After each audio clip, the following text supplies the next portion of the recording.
መኃልየ ዘሰሎሞን ምዕራፍ 1 ከመዝሙር ሁሉ የሚበልጥ የሰሎሞን መዝሙር። በአፉ መሳም ይሳመኝ፣ ፍቅርህ ከወይን ጠጅ ይልቅ መልካም ነውና። ዘይትህ መልካም መዓዛ አለው፣ ስምህ እንደሚፈስስ ዘይት ነው።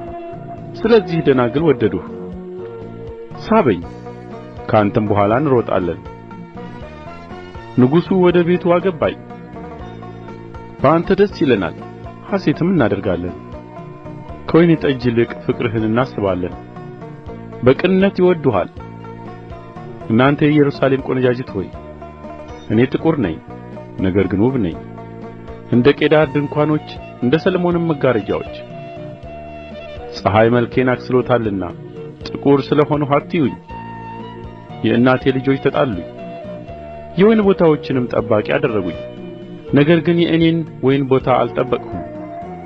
ነፍሴ የወደደችህ አንተ ንገረኝ፣ ወዴት ታሰማራለህ? በቀትርስ ጊዜ ወዴት ትመስጋለህ? ስለ ምንስ ከባልንጀሮችህ መንጎች በኋላ እቅበዘበዛለሁ? አንቺ በሴቶች ዘንድ የተዋብሽ ሆይ፣ ያላወቅሽ እንደሆነ የመንጎችን ፍለጋ ተከትለሽ ውጪ። የፍየል ግልገሎችሽንም በእረኞች ድንኳኖች አጠገብ አሰማሪ። ወዳጄ ሆይ፣ በፈርዖን ሰረገሎች እንዳለ ፈረስ መሰልሁሽ። የጕንጭሽ ውበት በከበረ ሉል፣ አንገትሽም በዕንቍ ድሪ ያማረ ነው። ባለ ብር ጕብጕብ የሆነ የወርቅ ጠልሰም እናደርግልሻለን። ንጉሥ በማዕዱ ሳለ የእኔ ናርዶስ መዓዛውን ሰጠ። ውዴ ለእኔ በጡቶቼ መካከል እንደሚያርፍ እንደ ተቋጠረ ከርቤ ነው። ውዴ ለእኔ በዓይንጋዲ ወይን ቦታ እንዳለ እንደ አበባ እቅፍ ነው። ወዳጄ ሆይ፣ እነሆ ውብ ነሽ፣ እነሆ አንቺ ውብ ነሽ፣ ዓይኖችሽም እንደ ርግቦች ናቸው።